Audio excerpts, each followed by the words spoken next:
बिस्मिल्लाहिर्रहमानिर्रहीम। कैलकुलस में आज हम जो टॉपिक पढ़ेंगे वो है जी कंटिन्यूटी। हमने कंटिन्यूटी में डेफिनेशन पढ़नी है कि कंटिन्यूस फंक्शन क्या होते हैं, या किसी पॉइंट की अगर आप कंटिन्यूटी चेक कर रहे हैं, किसी फंक्शन की कंटिन्यूटी चेक करना चाहते हैं किसी पॉइंट पे, तो उसकी डेफिनेशन क्या है कि अगर आपके पास एक फ़ंक्शन है, let F of X be a function, then this function is said to be continuous at a point x belongs to domain of f। यानी इस फंक्शन की डोमेन में से आपने कोई पॉइंट लेना है जिस पर आपने इसकी कंटिन्यूटी चेक करनी है। तो वो फंक्शन कंटिन्यूस कब होगा कि अगर वो फंक्शन उस पर्टिकुलर पॉइंट के ऊपर जहाँ पर आप उसकी कंटिन्यूटी चेक करना चाह रहे हैं वो उसके ऊपर डिफ़ाइंड हो। डिफ़ाइंड होने का मतलब ये है कि अगर आपके पास कोई फ़ंक्शन है और मिसाल के तौर पर फ़ंक्शन गिवन है, अगर आपके पास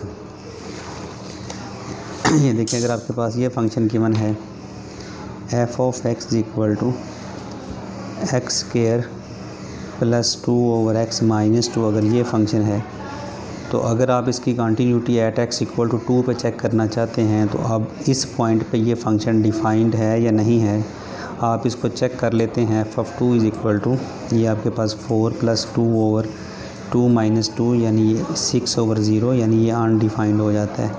ये फ़ंक्शन आपके पास अनडिफाइंड हो गया। अब इस अनडिफाइंड होने की वजह से ये फ़ंक्शन कंटिन्यूस नहीं होता। तो सबसे पहले तो हम ये देखते हैं कि उस पर्टिकुलर पॉइंट के ऊपर जिसके ऊपर आप उसकी कंटिन्यूटी चेक करना चाहते हैं, क्या उसके ऊपर वो फ़ंक्शन डिफ़ाइंड है या नहीं है। तो आपने पहले वो चेक किया कि वो फ़ंक्शन उस पर डिफ़ाइंड होना चाहिए। दूसरी जो कंडीशन ये है कि उसकी लिमिट एग्जिस्ट करनी चाहिए। अब उस फंक्शन की जो लिमिट है वो एग्जिस्ट करनी चाहिए, limit at x approaches to a. अब वो पॉइंट है जिस पर आप कंटिन्यूटी चेक करना चाह रहे हैं, ये वाली लिमिट एग्जिस्ट करनी चाहिए। अगर ये लिमिट एग्जिस्ट कब करेगी, जब इसकी लेफ़्ट हैंड लिमिट और राइट हैंड लिमिट दोनों इक्वल आएंगी। यानी लिमिट एक्स अप्रोचेस टू ए, उसके ऊपर आप माइनस डालते हैं जो इंडिकेट करता है कि ये लेफ़्ट हैंड लिमिट है और ये राइट हैंड लिमिट है, ये दोनों इक्वल आ जाएँ तो लिमिट एग्जिस्ट कर जाती है। अच्छा, जो अब तीसरी कंडीशन है, जो लिमिटिंग वैल्यू हो वही फंक्शन की उस पॉइंट के ऊपर वैल्यू आनी चाहिए दोनों, यानी limit x approaches to F of X, इसकी जो वैल्यू है वो एफ ऑफ ए के इक्वल होनी चाहिए। तो अगर ये तीनों कंडीशन सेटिस्फाई हो जाती हैं तो वो फंक्शन जो है वो कंटिन्यूस हो जाता है। इसकी एग्जांपल एक डिस्कस करते हैं जिससे आप इसको डेफिनेशन को मज़ीद क्लियर कर लेंगे कि अगर आपके पास ये एक फॉर एग्ज़ाम्पल क्वेश्चन है कि आप कंटिन्यूटी चेक करना चाहते हैं इस फंक्शन की जो कि x माइनस 3 मॉड है और एट एक्स इक्वल टू 3 पे इसकी कंटिन्यूटी चेक करना चाहते हैं, तो सबसे पहले आप क्या करेंगे कि यहाँ पर x है वहाँ पे 3 लगा के एफ ऑफ 3 देखेंगे कि ये डिफ़ाइंड होता है या नहीं होता, यानी एट एक्स इक्वल टू 3 पे ये फंक्शन डिफ़ाइंड है या नहीं। जब आपने x की जगह पे 3 पुट किया तो इसका आंसर 0 हो गया, तो इसका मतलब है कि ये फंक्शन डिफ़ाइंड है एट एक्स इक्वल टू 3 पे। अब इसकी जो राइट हैंड लिमिट है अब वो उसकी चेक करते हैं ये देखने के लिए कि क्या इसकी लिमिट एग्जिस्ट करती है या नहीं करती। तो ये चेक करने के लिए हम इसकी पहले लेफ़्ट हैंड लिमिट या राइट हैंड लिमिट पहले फाइंड करेंगे, फिर लेफ़्ट हैंड लिमिट फाइंड करेंगे। तो इसकी लेफ़्ट हैंड लिमिट के लिए limit x approaches to 3 minus which indicate the right hand limit. अब यहाँ पर माइनस नहीं, ये आपके पास यहाँ पे प्लस आएगा क्योंकि आप राइट हैंड लिमिट फाइंड कर रहे हैं, बल्कि ये जो लिमिट है ये राइट हैंड लिमिट नहीं, ये लेफ़्ट हैंड लिमिट है। पहले आप वो फाइंड कर रहे हैं, यहाँ पर आप लिखेंगे कि ये आपके पास लेफ़्ट हैंड लिमिट है और ये दूसरी जो है 3 प्लस है, तो यहाँ पे आपके पास ये राइट हैंड लिमिट है।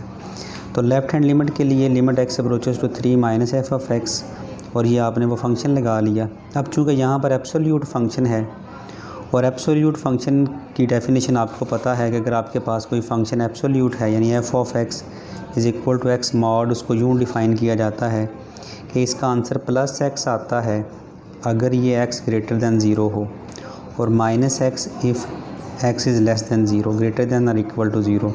फॉर एग्ज़ाम्पल आपके पास मॉड में ये -5 है, तो ये -5 चूँकि 0 से छोटा है इसलिए जब ये एब्सोल्यूट साइन ख़त्म करेंगे तो एक माइनस लगा लेते हैं इसकी, यानी ये जो मैंने डेफिनेशन में लिखा, तो इसलिए ये +5 हो जाता है। अगर ये ज़ीरो से बड़ी कोई वैल्यू है या ज़ीरो है तो इसका आंसर सेम वही आ जाता है। अब यहाँ पे अगर आप इस लिमिट में अगर आप गौर करें तो यहाँ पर लेफ़्ट हैंड लिमिट चूँकि आपने फाइंड करनी है तो left X approaches to 3 from left side, जब एक्स 3 को फ्राम लेफ़्ट साइड अप्रोच करता है, अगर आपके पास फॉर एग्ज़ाम्पल 3 है तो इस तरफ जो वैल्यूज़ हैं वो सारी की सारी जो हैं वो यहाँ से ये अप्रोच कर रहा है। 3 के चूँकि इक्वल नहीं होता तो उसकी जो वैल्यूज़ हैं वो लेस दैन 3 होंगी, तो यहाँ पर x की जगह पे कोई भी वैल्यू जो लेस दैन 3 पुट की जाए तो ये जो आंसर है वो माइनस में आ जाता है, यानी नेगेटिव हो जाता है। तो ये एब्सोल्यूट साइन ख़त्म करने के लिए इसलिए हमने यहाँ पे माइनस लगा लिया, ये -x -3 है। तो इसके बाद हम इसको सिंप्लीफाई कर लेंगे, ये -x + 3 हो जाएगा। यहाँ पर हम इसकी लिमिट अप्लाई कर देंगे, x की जगह पे 3 पुट कर दिया, ये +3 तो ये 0 आंसर आ गया, यानी इसकी जो लेफ़्ट हैंड लिमिट है वो 0 बन गई। अब इसकी राइट हैंड लिमिट की बात करते हैं तो limit x approaches to 3 + f(x), यहाँ पे फंक्शन की वैल्यू लगा दी। अब चूँकि हम फ्राम राइट साइड 3 को अप्रोच करवा रहे हैं, अगर फॉर एग्ज़ाम्पल यहाँ पे 3 है तो फ्राम राइट साइड वो उसको अप्रोच कर रहा है, तो इसका मतलब है कि ये फ्राम राइट साइड ये सारी वैल्यूज़ 3 से बड़ी हैं। चूँकि 3 तो नहीं होता ना, x अप्रोचेस टू 3 का मतलब होता है वो 3 को अप्रोच कर रहा है, तो यहाँ पर हम अगर x की वो वैल्यू लगाएँ जो 3 से थोड़ी सी भी बड़ी है तो ये आंसर पॉजिटिव हो जाता है। तो इसका मतलब है अगर ये आंसर पॉजिटिव होता है तो यहाँ पर उसकी वैल्यू ये एब्सोल्यूट साइन ख़त्म करने के लिए हम ये पॉजिटिव साइन ही यूज़ करेंगे। तो यहाँ पे लिमिट अप्लाई कर दी, x के जगह पे 3 -3 वो भी 0 आ गया।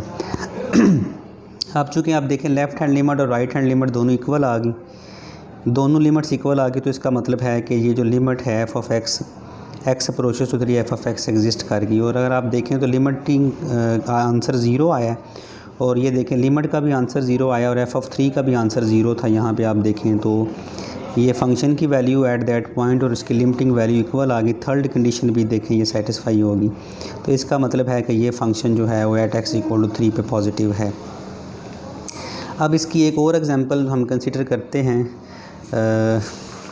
देखिए अगर फॉर एग्ज़ाम्पल आपके पास ये है कि इसकी कंटिन्यूटी चेक करें एट x = 3, तो ये पीस वाइज डिफ़ाइंड फंक्शन है कि इसको पीसेस में डिफ़ाइन किया जाता है फंक्शन में कि अगर x की वैल्यू ये हो तो फिर ये फंक्शन होगा और अगर x की वैल्यू ये हो तो फिर ये फंक्शन होगा। तो ये पीस वाइज डिफ़ाइंड फंक्शन है, इसकी हम कंटिन्यूटी चेक करेंगे एट x = 3।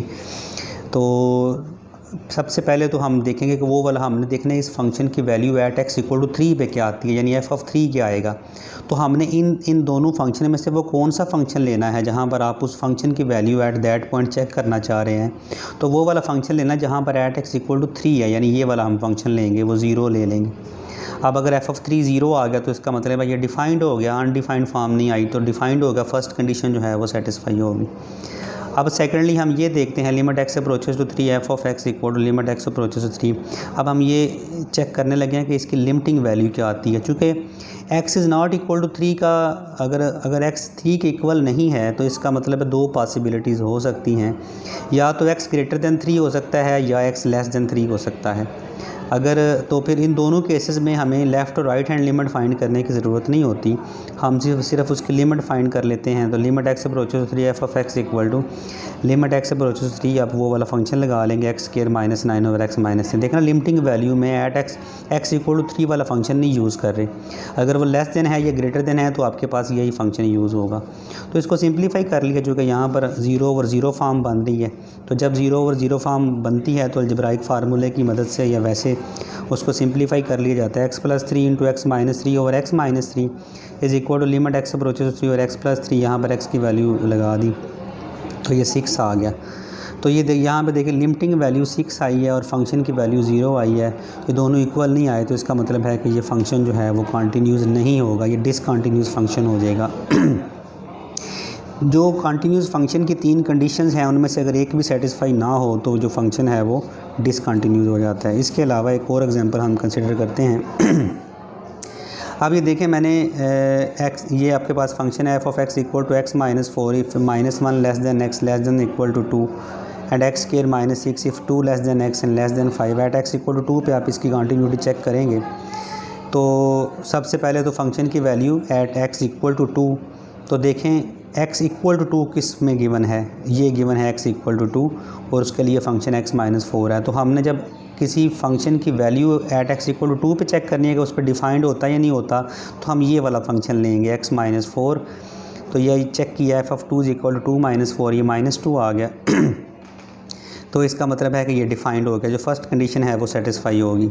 अब इसको हम चेक करते हैं इसकी लिमिट एग्जिस्ट करती है या नहीं करती। तो इसके लिए हम यहाँ से देख रहे हैं कि यहाँ पे हमें लेफ़्ट और राइट हैंड लिमिट दोनों फाइंड करनी पड़ेंगी। तो इसकी राइट हैंड लिमिट फाइंड कर, limit x approaches to 2 plus f of x is equal to कौन सा फंक्शन लेंगे, where x is greater than 2।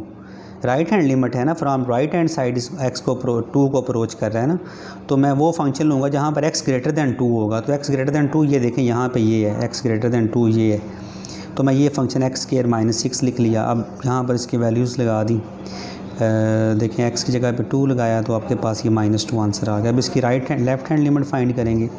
Left hand limit में वो वाला फंक्शन लेंगे जहाँ पर एक्स इज़ लेस दैन 2 है, तो एक्स लेस दैन 2 इस फर्स्ट वाले फंक्शन में एक्स माइनस 4, तो ये एक्स माइनस 4 आपने लगा दिया। जहाँ पर एक्स है वहाँ पर 2 पुट किया, -4, ये -2 आ गया। अब चूँकि देखिए ये लेफ़्ट और राइट हैंड लिमिट दोनों इक्वल आ गई हैं, तो इसका मतलब है लिमिट एग्जिस्ट कर दी, और जो फंक्शन की वैल्यू थी वही लिमिट की वैल्यू आई है। देखें ये भी 2 है, वो भी 2 है, तो इसका मतलब है थर्ड कंडीशन भी सेटिस्फाई होगी, तो ये फंक्शन जो है वो कंटिन्यूज़ हो गया। अब एक और एग्जांपल जो है वो कंसीडर कर लेते हैं कि ये आपके पास एक फ़ंक्शन गिवन है। इस तरह पीस वाइज डिफाइन फंक्शन भी आ सकता है, जिसमें 3 तरीक़ा से वो फंक्शन डिफ़ाइन करके दे सकते हैं कि अगर x की वैल्यू 0 और a के दरमियान है तो ये वाला फंक्शन है, अगर x की वैल्यू a के इक्वल है तो ये फंक्शन है, और x की वैल्यू ग्रेटर दैन a है तो ये फंक्शन है। तो सबसे पहले at x equal to a पे देखते हैं फंक्शन डिफ़ाइंड है कि नहीं है। अब कौन सा फंक्शन यूज़ करेंगे at x equal to a पे, 0 ये वाला at x equal to a पे हमने जो कि देखना है ना कि ये f ऑफ a डिफ़ाइंड है या नहीं है। तो जो कि हम किस पे चेक कर रहे हैं, कंटिन्यूटी a पे, तो x इक्वल टू a यहाँ पे है ना, तो मैं ये वाला फंक्शन ले लूँगा, वो 0 आता है तो डिफ़ाइंड हो गया, फर्स्ट कंडीशन सेटिस्फाई होगी। सेकेंडली हम इसकी लिमिट देखेंगे, तो राइट हैंड लिमिट और लेफ्ट हैंड लिमिट दोनों चेक करनी पड़ेगी, क्योंकि पीस वाइज डिफाइन फंक्शन में x लेस दैन a भी गिवन है, ग्रेटर दैन a भी गिवन है। तो इसलिए हम इसकी राइट हैंड लिमिट में वो वाला फंक्शन लेंगे जहाँ पर x ग्रेटर दैन a है, यानी ये फर्स्ट वाला फंक्शन x के बल्कि x ग्रेटर दैन a ये है। तो a minus a square over x यहाँ पर x की जगह पे a पुट किया तो आपके पास ये 0 आंसर आ गया। इसी तरह आप लेफ़्ट हैंड लिमिट फाइंड करेंगे। लेफ़्ट हैंड लिमिट में वो वाला फंक्शन लेंगे जहाँ पर x जो है वो लेस दैन a है, x less than a first वाले फंक्शन में है, तो हमने वो वैल्यूज़ यहाँ पे पुट की, a square over a minus a, और देखिए is equal to a minus a, तो ये 0 आ गया। तो यहाँ पे भी जब पता चल रहा है कि लिमिट इसकी एग्जिस्ट कर जाती है, लेफ़्ट और राइट हैंड लिमिट भी इक्वल आ गई, और फंक्शन की वैल्यू भी 0 है, तो तीसरी कंडीशन भी सेटिस्फाई हो गई है, limit x approaches to F of x equal to F of a. तो इस तरह ये फंक्शन जो है वो कंटिन्यूज़ हो गया।